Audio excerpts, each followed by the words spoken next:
नमस्कार, मैं हूं आपके साथ कविता राणा। चीन है जो अपने ही बनाए गड्ढे में गिरता जा रहा है और गिर भी ऐसा रहा है कि लग रहा है कि अब उस गड्ढे से निकालना मुश्किल होता जा रहा है। इसी कड़ी में चीन में उइगर मुसलमानों के खिलाफ नरसंहार, मानवाधिकार उल्लंघन और शोषण का मामला अब इंटरनेशनल क्रिमिनल कोर्ट पहुंच गया है। उइगर समुदाय से जुड़ी पूर्वी तुर्किस्तान के निर्वासित सरकार और जागरूकता आंदोलन चलाने वाली संस्था ने संयुक्त रूप से ये मामला दर्ज कराया है।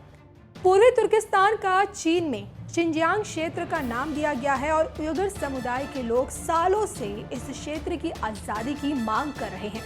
तो ये पहला मामला है जब चीन से अंतर्राष्ट्रीय कानून के तहत उइगरों पर जारी अत्याचार से संबंधित पूछताछ की जा सकती है।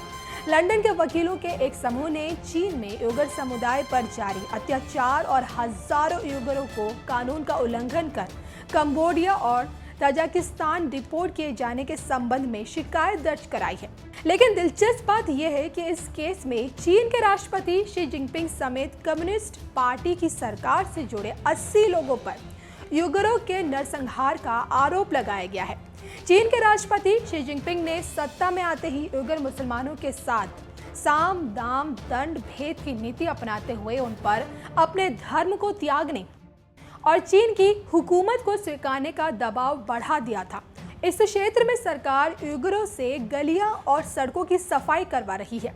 युवाओं से जबरन बड़ी फैक्ट्रियों में ले जाकर काम करवाया जा रहा है। एसोसिएटेड प्रेस और जर्मनी शोधकर्ता एड्रियन जेंस ने जांच में इस बात का भी पता लगाया कि सरकार यहाँ अल्पसंख्यकों में जबरन जन्मदर कम करने के लिए नसबंदी और गर्भपात का बड़े पैमाने पर अभियान भी चला रही है। यहाँ सरकार के खिलाफ आवाज उठाने वालों को नजरबंद कर दिया जाता है। तो आप समझ सकते हैं कि कैसे मुसलमानों को यातना दिया जाता है और इसी खतरनाक मामले में चीन अब फंस गया है। वैसे भी पूरी दुनिया चीन से नाराज चल रही है और उसके बाद एक से बढ़कर एक गैर कानूनी कामों की परत अब खुलती जा रही है। अब देखना ये होगा कि चीन को सजा मिलती है या फिर लीपापोती ही होती है, जो हमेशा होता आया है।